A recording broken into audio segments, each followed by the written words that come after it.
KTX. 그러니까 일반적으로 지하철이 보통 시속 한 30에서 60 사이에요. 스피드가, 속도가.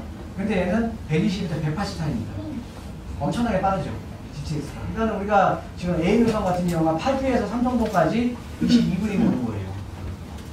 지금 파주에서 삼성동까지 얼마 걸립니까? 네, 산동포 물 건너면 좋아야 되죠. 그러니까 시간 많이 걸리죠. 근데 이 GTX를 계속적으로 얘기를 지금 왜? 네. 이 GTX 얘기를 왜 하냐면, 어차피 주택이 필요한 곳에는, 그러니까 서울 인근에는 주택이 없어요. 그럼 수요자들 외곽으로 분산시켜야 되는데 수요자들이 교통이 불편한 곳으로 안 갑니다. 교통이 불편한 곳으로 안 가니까 GTX를 만들어줘서 교통이 불편한 지역으로 수요자들을 분산시키기 위해서 GTX가 나오는 겁니다. 그래서 여러분들 원래 A 노선 같은 경우에도 원래는 일산부터 출발하는 거였어요. KTX로 대한역부터. 근데 정권 바뀌자마자 파주로 연장됐습니다. 정권 바뀌자마자. 그러니까 파주에 뭐가 있어요? 파주 운정신도시 있죠? 네, 그쪽에 파주 운정신도시 쪽에 그쪽에 지금 아직 택지 공급하고 지금 아파트 공급하고 많잖아요. 그렇죠? 그러니까 공급량이 많은 외곽 지역으로 계속 이렇게 지금 연장시켜 주는 거예요. 그러니까는 그런 일련의 지금 하고 있는 것들을 보면 지금 이 GTX 같은 경우에도 제가 볼 때는 A, B, C 이건 임기 내에 다 찾고 들어갑니다. 이거는 정권이 바뀌어서 이게 뭐 캔슬을 이럴 수가 없어요. 왜냐하면 정권이 바뀌어도 주택은 필요하잖아요. 근데 주택이 공급할 데가 없거든요. 그러니까 당연히 외곽으로 분산시켜야 되니까 GTX는 꼭 들어가야 된다는 거죠. GTX는. 자, 그래서 우리가 이런 것들을 보면 서울 인근에는 주택이 공급할 데가 없는 거예요. 자, 거기서 우리가 한강에서 나가면 지금 이 정책이 바뀌면서 자, 예전에는 우리가 택지 공급에서 지금 주택이 필요한 곳에 사람들이 선호하는 지역에 수요자 선호하는 지역을 주택 공급을 해줘야 되는 거 아닙니까? 그리고 지적 공급으로 바뀐 거예요. 그 다음에 예전에는 단기적인 공급이었지만 이제는 장기적인 플랜을 세웁니다. 장기적인 플랜을 세워야 수요자들이 선호하는 지역에 공급해줄 수가 있어요. 그게 어떤 지역이냐면 도시권들. 지금 그 강북 같은 경우에도 지금 구도심이기 때문에 예전에 단기적으로 개발이 안 됐기 때문에 주택 공급을 못했던 거 아닙니까? 그죠? 그래서 지금은 예전에 단기적이고 남쪽 공급에서 지금 어떻게 보면 핵심 키워드는 장기적이고 시간이 오래 걸리더라도 질적 공급의 식으로 지금 바뀌어버린 겁니다. 지금. 그래서 여러분들 그 지난 박근혜 정부 때 우리가 분양가 상한제도 폐지가 된 거예요. 분양가 상한제도. 자, 분양가 상한제가 폐지가 되니까 어때요? 분양가 상한제가 폐지가 되니까 당연히 분양가는 올라가죠. 분양가는 올라가지만은 개별 주택에 대한 퀄리티는 만족하신 거예요. 영향을 덜 받으니까. 그죠? 그러니까는 우리가 지금은 질적 공급의 시기로 지금 바뀌고 있는데 중요한 건 이 질적 공급의 시기로 바뀌면서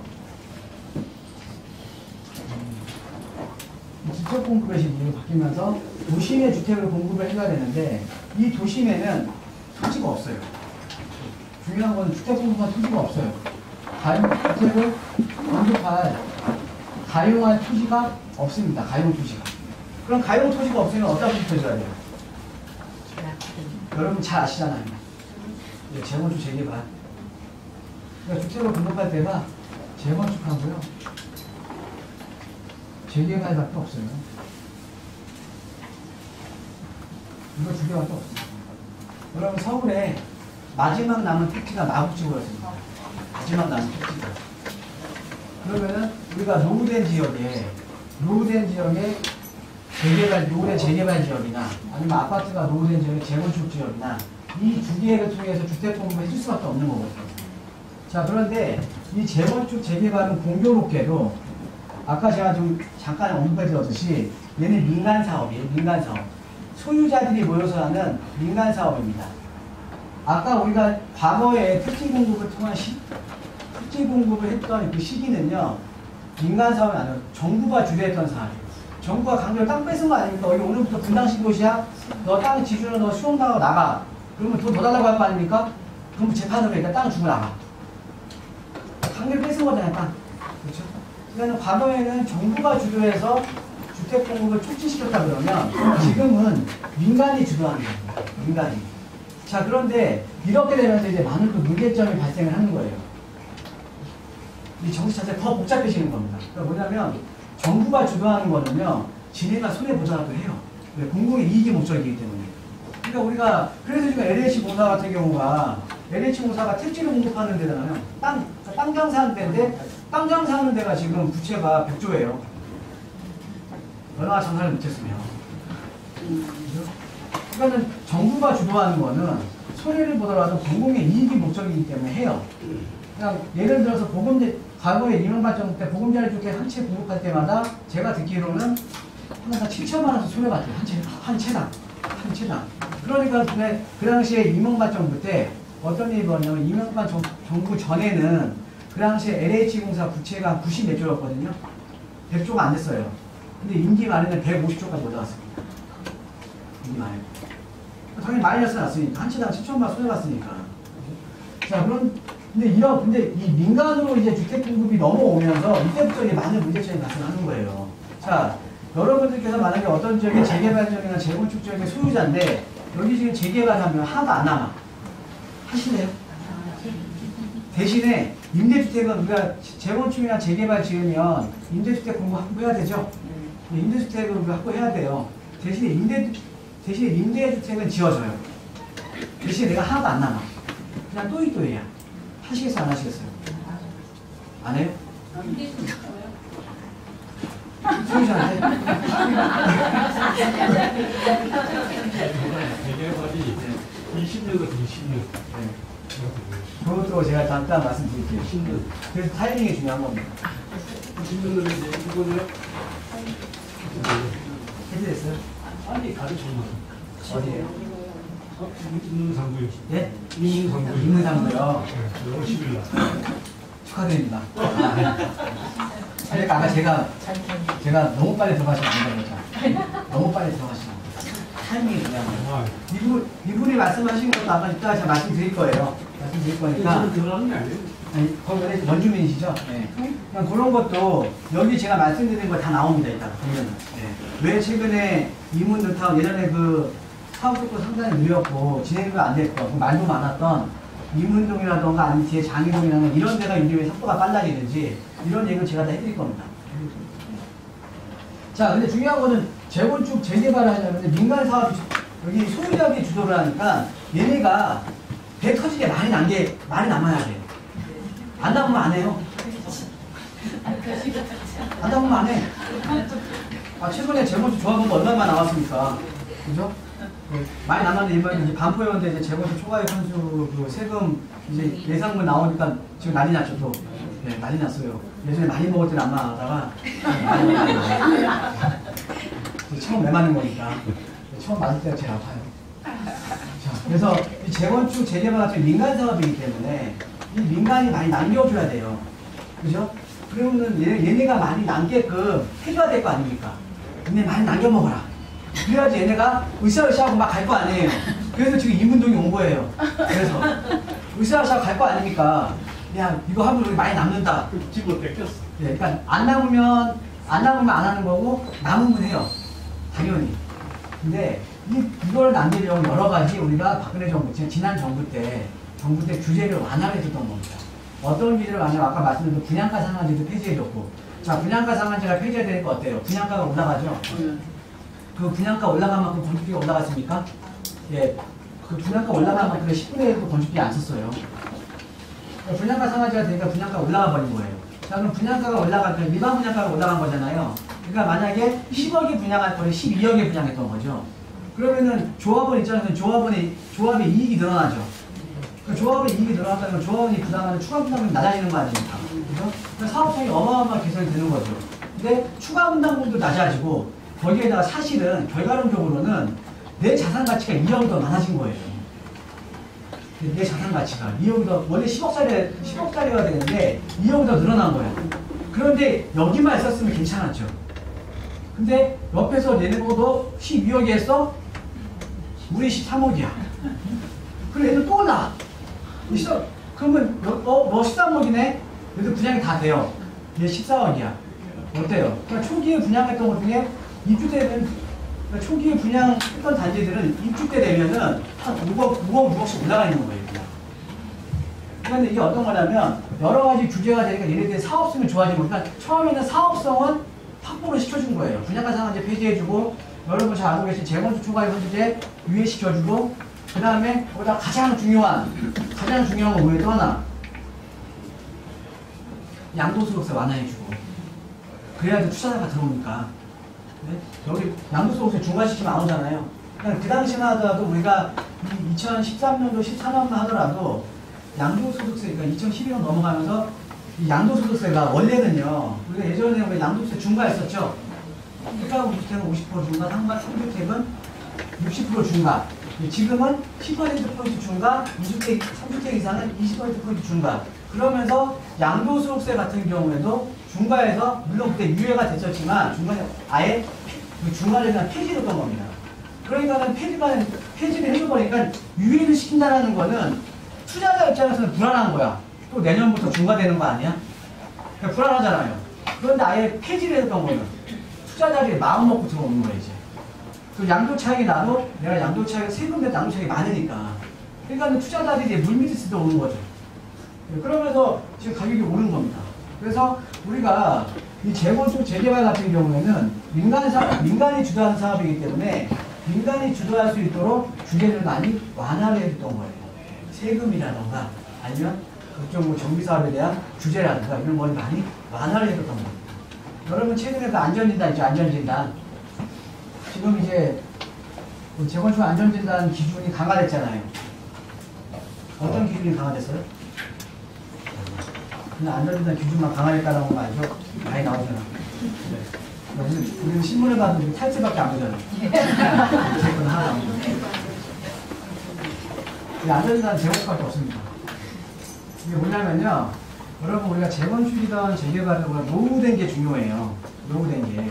재개발도 우리가 일반 주택가잖아요. 일반 주택가에 있어서 노후주택들이 밀집된 노후주택들이 얼마나 많이 밀집이 되어 있느냐. 노후도가 중요합니다. 노후도가. 그래서 우리가 신축이 많은 데는 안 돼요. 신축이 많은 데는 노후도가 안 맞기 때문에. 근데 재건축도 마찬가지예요. 재건축도 원래 안전진단에는 노후도에 대한 배점이 높았어요. 근데 중간에 어떻게 완화시켰냐면 이 노후도에 대한 배점 자체를 대폭 그 배점 자체를 좀 낮게 해준 거예요. 그러니까 노후도가 안 맞아도 주민들이 원하면 으쌰으쌰하고 그냥 가는 거예요. 그런데 이번에 또 강화된 게 뭐냐면 다시 이 노후도에 대한 배점 자체를 다시 올려줬어요. 그러니까 안전진단 기준이 강화가 된 겁니다. 그러니까 노후도가 안 맞으면 개발 못하는 거예요. 그러니까 재건축 연한이 30년으로 지금 단축이 됐어도 노후도 자체가 안 맞기 때문에 이 안전진단 기준이 강화됐다는 우리가 어쨌든 재건축을 하려면 이 안전진단을 받아야 될 거 아닙니까? 근데 얘를 통과 못하는 거예요. 그러니까 이런 그 안전진단에 대한 기준도 그 당시에 완화를 해줬었고, 그러니까 여러 가지로 완화해줘서 재개발 재건축이 엄청나게 도와준 겁니다. 그래서 그때 들어왔던 게 그때 이제 그 재건축에 대한 특히 강남 쪽은요, 그때 재건축이 되면서 그때 예전에 2000년도 중후반 때 했었던 5층짜리들이 이번에 한꺼번에 다 가버린 거예요. 개포주공, 가락시형, 구덕주공, 구반포 쪽 다 가버린 겁니다. 5층짜리. 다 갔잖아요, 5층짜리. 그래서 이 규제가 완화가 되면서 5층짜리들이 다 가버린 겁니다. 5층짜리.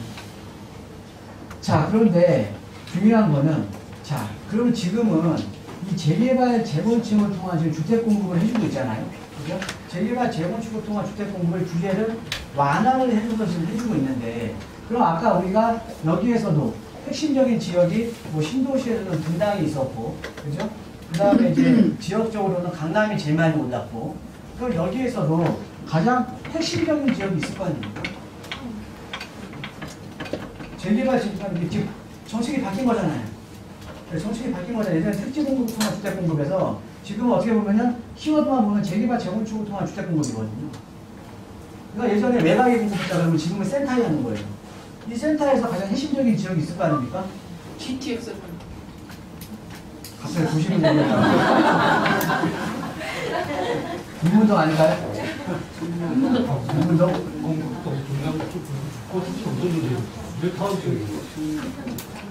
어디 거 왔어요? 재개발 재건축도 가장 좋은 지역 잠실, 한남하고 잠실. 지금 이제 말씀하신 게 한남도 나오고 강남도 나오고 해요.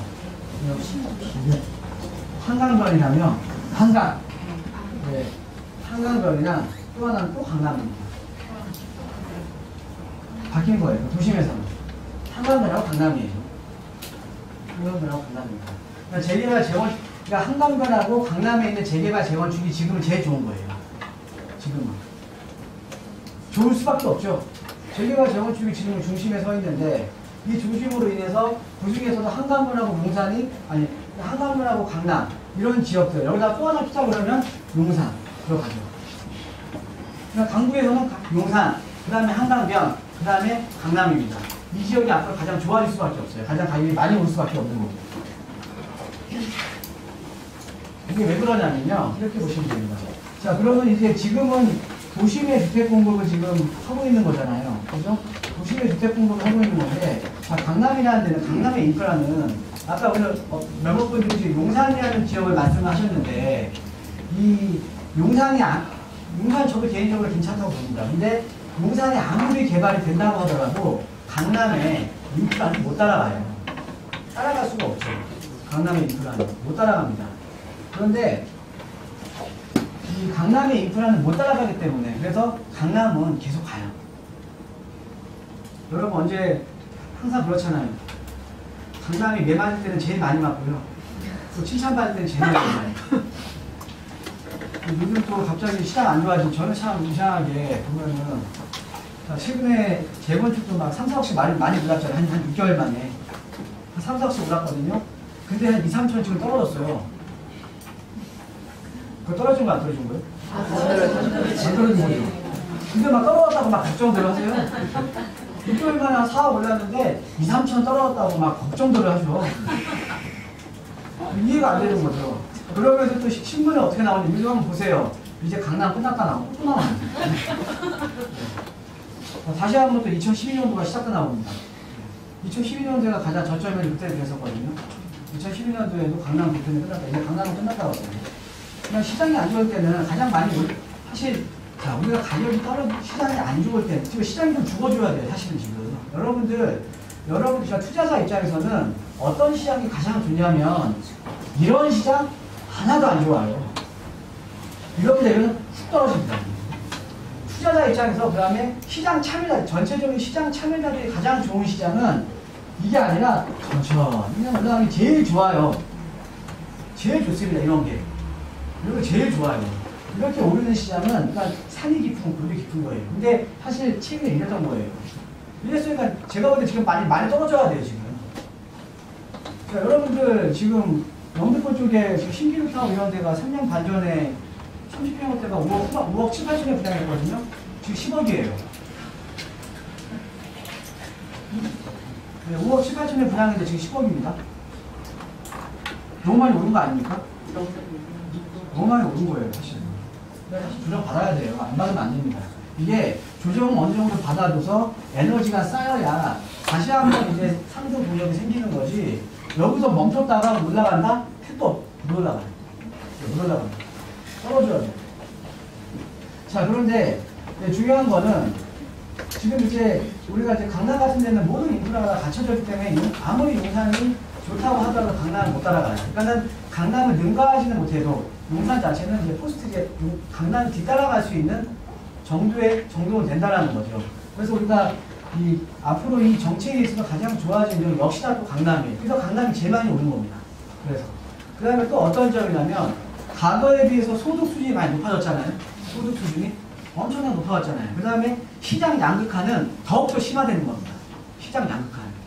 그러니까 여러분들 가만히 생각해 보시면, 지금 여기 강남에 거주하시는 분도 있고, 그 외지역에 거주하시는 분도 있을 텐데, 자, 그 외지역에 거주하시는 분들 입장에서는 예전에 강남 한 30년, 20년 전 강남이면 내가 잡을 수 있던 거리에 있었어요.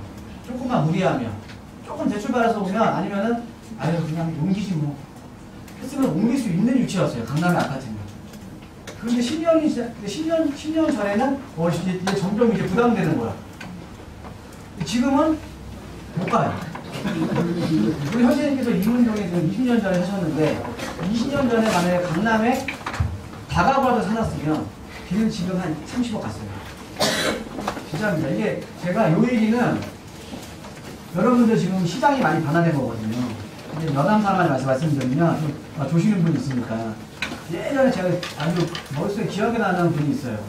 그 은행 이제 지점장 하시다가 이제 은퇴를 하신 분인데 그때 이제 그 같은 이제 동기들이 많이 은퇴를 했을 거 아니에요. 같은 동기들이. 근데 그분 중에 세 분인가가 이제 한 분이 저한테 오셨다가 또 친구분이 되고 또 이제 같이 상담을 하셨는데 한 분은 주로 강북 쪽에서 많이 일을 했었고 같은 동기인데 또 한 분은 강남 쪽에서 많이 일했었나 봐요. 그러니까 자연스럽게 강남 쪽에서 일하시는 분은 어때요?